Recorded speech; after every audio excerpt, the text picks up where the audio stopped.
Hello বন্ধুরা, সকলে কেমন আছেন? আশা করছি নিশ্চয়ই ভালো আছেন। তো আমরাও বেশ ভালো আছি। আর আমার আরও একটি নতুন ব্লগে আপনাদের অনেক অনেক স্বাগত। তো এখন বাজে প্রায় সকাল 9টা মতো। আমি আর বাবা চলে এসেছি ছাদে।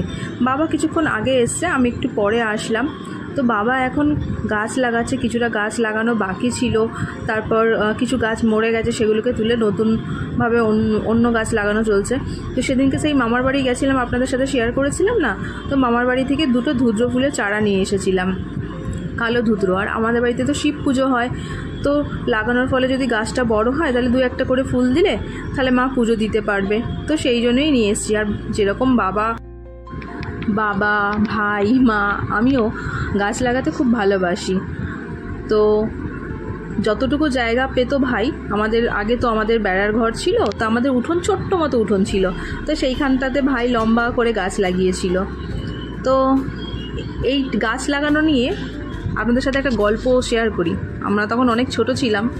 আমাদের একজন পরম প্রতিবেশী যে বাবাকে একটা কথা বলেছিল, সেটা আপনাদের সাথে আমি শেয়ার করছি। তো ওই উঠোনের মধ্যে, ছোট্ট উঠোন, তো উঠোনের মধ্যে ভাই কয়েকটা গাছ লাগানোতে সে দেখে বলেছিল যে কোনোদিনও কি ছাদে গাছ লাগাতে পারবে? তো কারণ বলেছিল, আমার বাবার তো বেড়ার ঘর ছিল, আমার বাবা খুব পরিশ্রমী মানুষ ছিল, আমার বাবার অত টাকা পয়সা ছিল না, পরিশ্রম করে আমাদের ভালো রাখার চেষ্টা করেছে সব সময়। তো সেই মানুষটাকে আজ বলছি আমি যে আজ নিজের দিকে তাকাও, তুমি কোথায় আছো আর বাবা কোথায় আছে দেখো। বাবা যথেষ্ট পরিশ্রম করে আজকে নিজের একটা জায়গা করে নিয়েছে, কিন্তু তোমার অবস্থাটা দেখছো। এখন তোমার কাছে একটা মোবাইলও নেই, যে আমি যেই ভিডিওটা করছি হয়তো তুমি দেখবে না, বাট তোমার যারা আছে তারা দেখবে। সব সময় না দিন সবার একই রকম যায় না, ওই জন্য মানুষকে মুখে তুলে কোনো কথা বলতে নেই, বলো না। একটা সময় বাবার আমাদেরকে একটা সামান্য ছোট কিছু কিনে দেওয়ারও টাকা ছিল না। এখন আমার বাবা অনেক সচ্ছল নিজের পরিশ্রমে। আর ঠাকুর তো আছেই, দেখতেই পাচ্ছে উনি। ও আরও একটি কথা বলেছিল বাবাকে বলেছিল, তুই তোর মেয়েকে কোনোদিনও বিয়ে দিতে পারবি না। তো আমার বাবা মেয়ে কেন, আমার ভাইকেও ভালো করে বিয়ে দিয়েছে আর আমাকেও ভালো করে বিয়ে দিয়েছে। মাঝে মাঝে মনে হয় না এই মানুষগুলোকে ডেকে সামনে একটু খুবভাবে বলি, কিন্তু আমার মা আমাদেরকে একটাই কথা বলে যে ওরা খারাপ কথা বলছে বলে কি তুই খারাপ কথা বলবি?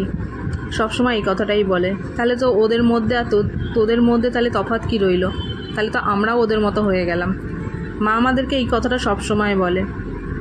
তো দেখুন, মায়ের গাছ থেকে 2টো টমেটোও তুলে নিয়েছি। আর বাবা কি করছে বলুন তো?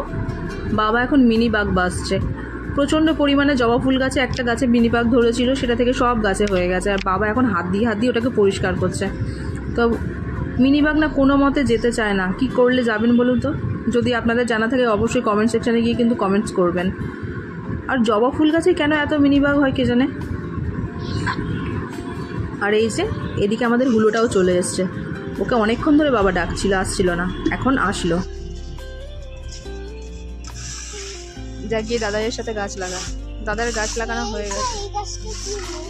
কিছু হয়নি, ওটাতে জবা ফুল গাছটা লাগিয়েছে, ওটা এখনো জ্যান্ত আছে, ওই জন্য মাটি দিয়ে আর জল দিয়ে দিয়েছে দাদাই।